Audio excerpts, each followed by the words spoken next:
y parece que esas apuestas sobre un recorte de tipos de interés poco a poco se van alejando en el tiempo. Bueno, vamos a analizar esto, cómo está la economía, qué oportunidades de inversión tenemos por delante con ATL Capital, concretamente con Mario Lafuente, que es socio y gestor de inversiones de ATL Capital. Mario, buenas tardes. Muy buenas tardes. Bueno, muchísimas gracias, eso en primer lugar, por estar aquí hoy con nosotros de manera presencial en nuestros estudios.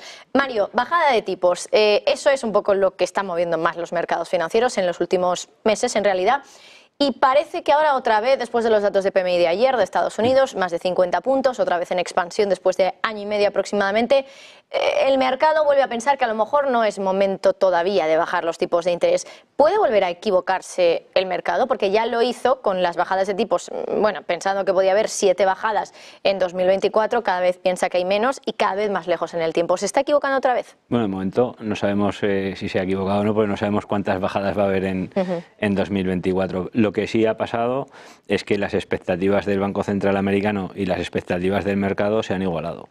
Digamos que, como bien decías, de empezar el año con un mercado bastante más agresivo que lo que el propio Banco Central tenía como intención hacer, pues ya en estos 3 meses, digamos que esas expectativas se han alineado más y bajo nuestro punto de vista están en un punto mucho más razonable, dado que si la inflación sigue bajando en Estados Unidos, cuanto más tiempo mantengas el tipo de interés alto, digamos que estarías provocando una política monetaria más restrictiva sin a lo mejor desearlo, que es el mensaje que nos ha mandado el Banco Central. Antes comentaba el tema de los datos de PMI en Estados Unidos ayer, que parece que vuelven a la expansión, y hacía mucho tiempo que no lo veíamos, por lo menos en el dato de ISM. Aquí estamos en un punto de inflexión en la economía americana.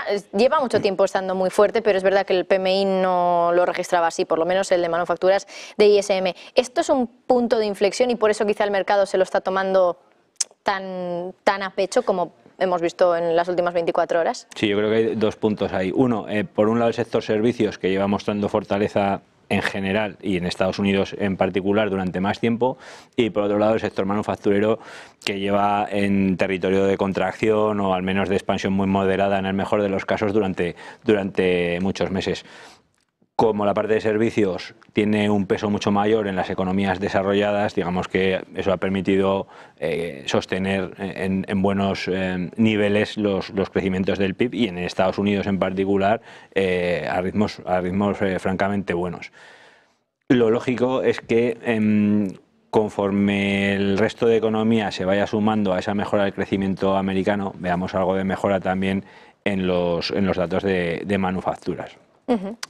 Y eso va a ser importante en los próximos meses. La interpretación del mercado, que en los últimos días parece que está interpretando de buenas noticias económicas son malas noticias. ¿Por qué? Porque pueden provocar que a lo mejor el Banco Central no sea tan agresivo con la bajada de tipos, etcétera. Esa interpretación, que es habitual que pase en algunos momentos de tiempo, si posteriormente se materializa en un mejor crecimiento, más crecimiento de beneficios, etcétera, al final el mercado tirará. Para nosotros buenas noticias son buenas noticias. Bueno, generalmente buenas noticias, de ello ha gozado bastante el sector el mercado laboral en Estados Unidos. Es primera semana de mes ahora y tenemos datos, como siempre, más bien de cara a final de la semana, dato de empleo, de creación de nóminas no agrícolas y dato de paro. ¿Crees que esa fortaleza que hemos visto hasta ahora en el mercado laboral se va a extender mucho en el tiempo en Estados Unidos? ¿O puede haber un momento en el que ya por fin las subidas de tipos rompan algo en el desempleo? Hablo porque seguimos por debajo del 4%.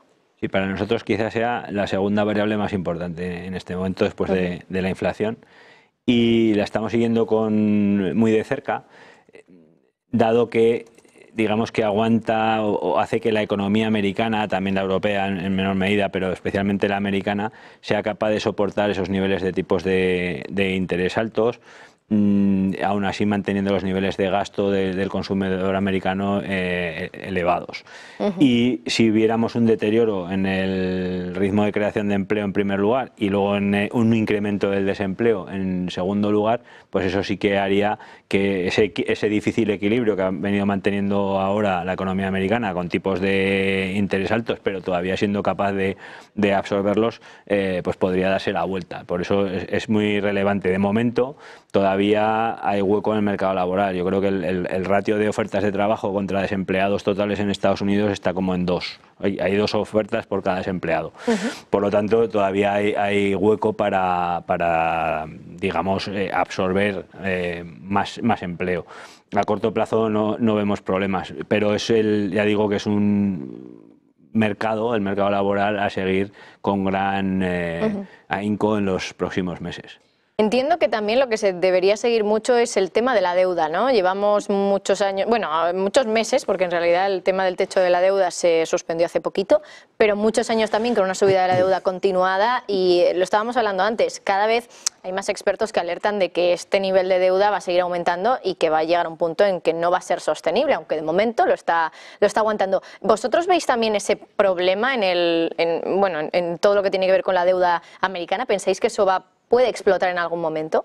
Es un problema, sobre todo, más que nada por la oportunidad perdida. Ten en cuenta que con los últimos datos que ha habido de crecimiento nominal, digamos que tú tienes el ratio deuda sobre PIB, lo puedes bajar de 2 formas, o bajando la deuda o subiendo el PIB.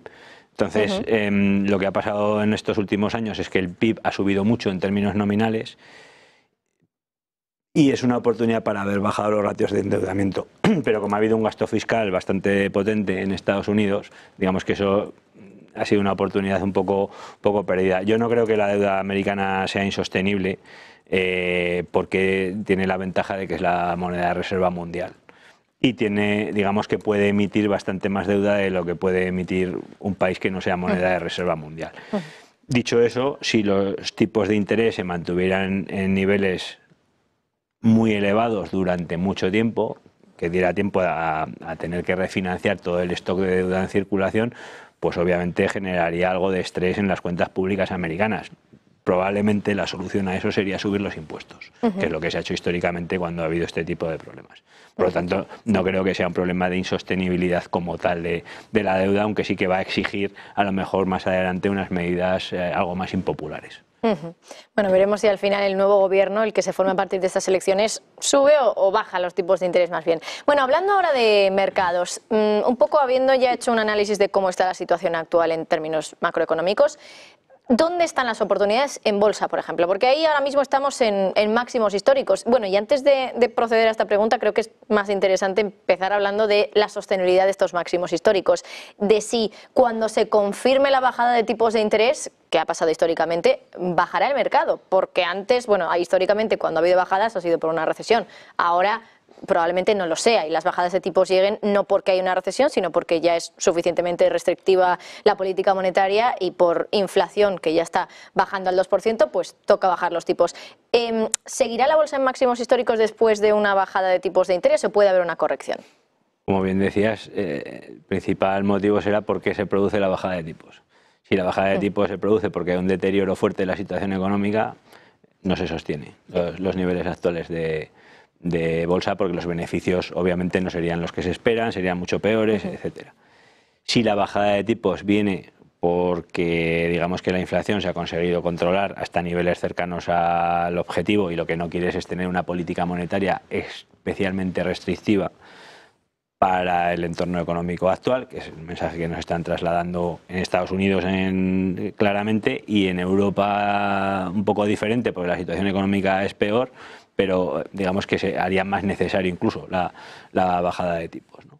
Si se produce por eso seguramente permita sostener los crecimientos de beneficios que se esperan para este año y el que viene, que no olvidemos, venimos de un periodo de en torno a 18 meses o así, donde los beneficios han estado planos o decreciendo. Entonces este año hay una aceleración del crecimiento de beneficios. Si eso se materializa, incluso lo que hemos visto en los últimos meses es que las expectativas han mejorado, es decir, esa aceleración todavía es mayor de lo que se esperaba hace 3 meses. Eso sostiene perfectamente las bolsas, porque las valoraciones, hay algunos segmentos del mercado que están un poco más exigentes, pero las valoraciones en general no están muy caras. Por lo tanto, si el crecimiento de beneficios cumple, podemos ver más máximos anuales, que por otro lado es un estado natural de las bolsas, el hacer máximos históricos, ¿vale? Porque a largo plazo suelen subir. Igual que la economía, que lo hablábamos ayer de hecho con el invitado que teníamos aquí. La economía siempre está en máximos históricos, siempre está creciendo, y por lo tanto la bolsa también. Bueno, hablando ahora sí de oportunidades de inversión, ¿dónde pensáis que está la oportunidad ahora mismo en la renta variable? Bueno, pues en renta variable nos gustan varias cosas. Por un lado, nos gusta la tecnología, porque pensamos, digamos, que en este nuevo ciclo que estamos viviendo de inteligencia artificial, etcétera, pues va a haber un gasto bastante fuerte en los próximos años y desde un punto de vista de casi podríamos hablar un poco fuera de ciclo. Es decir, se va a gastar mucho dinero independientemente del ciclo. Obviamente, si las cosas van peor se gastará un poquito menos y si van mejor un poquito más, pero es necesario hacer el gasto prácticamente independientemente del ciclo. Por lo tanto, la tecnología nos gusta, eso implica generalmente Estados Unidos porque es donde más diversidad de negocios ligados a tecnología hay. Esos posibilitadores de inteligencia artificial, como pueden ser la parte de semiconductores, etcétera, ¿no? Nos gusta bastante. Y no nos olvidaríamos tampoco de la energía más tradicional incluso. Tenemos ahí unos ratios de valoración muy buenos en general para una economía que está creciendo más de lo que se espera y los precios desde luego no descuentan precios de la energía de una economía creciendo a estos ritmos. Por lo tanto, digamos que tienes una muy buena valoración, retorno al capital bueno para los accionistas, un perfil rentabilidad-riesgo muy bueno y además complementa muy bien la parte de tecnología. Y por otro lado, otra oportunidad que vemos bastante clara en este caso es la parte de pequeñas empresas en Europa. Las pequeñas empresas en Europa están descontando un escenario malísimo económico en Europa, que hace unos meses pues a lo mejor pues podías hacer escenarios de que se diera una situación floja. Yo creo que ahora mismo eso es más improbable y además, si además Europa consigue, digamos, engancharse a esa mejora de crecimiento que hemos visto en Estados Unidos, eso marcaría seguramente una sorpresa muy positiva de crecimiento, unido a unas valoraciones extraordinariamente bajas. Digamos que el potencial de rentabilidad ahí es muy fuerte. Mirando la renta fija, hoy precisamente subían las rentabilidades de los bonos, caían por lo tanto los precios. Claro, en un escenario de bajadas de tipos entiendo que tiene sentido pensar en optar por estrategias de duraciones más largas, quizá en renta fija. No sé ahora mismo, también un poco, hoy es verdad que en las últimas 24 horas, después del dato del PMI, ha cambiado un poco la sensación, pero ¿pensáis que es momento, sabiendo que las bajadas de tipos llegarán tarde o temprano, pensáis que es momento de alargar duración en cuanto a las estrategias en renta fija?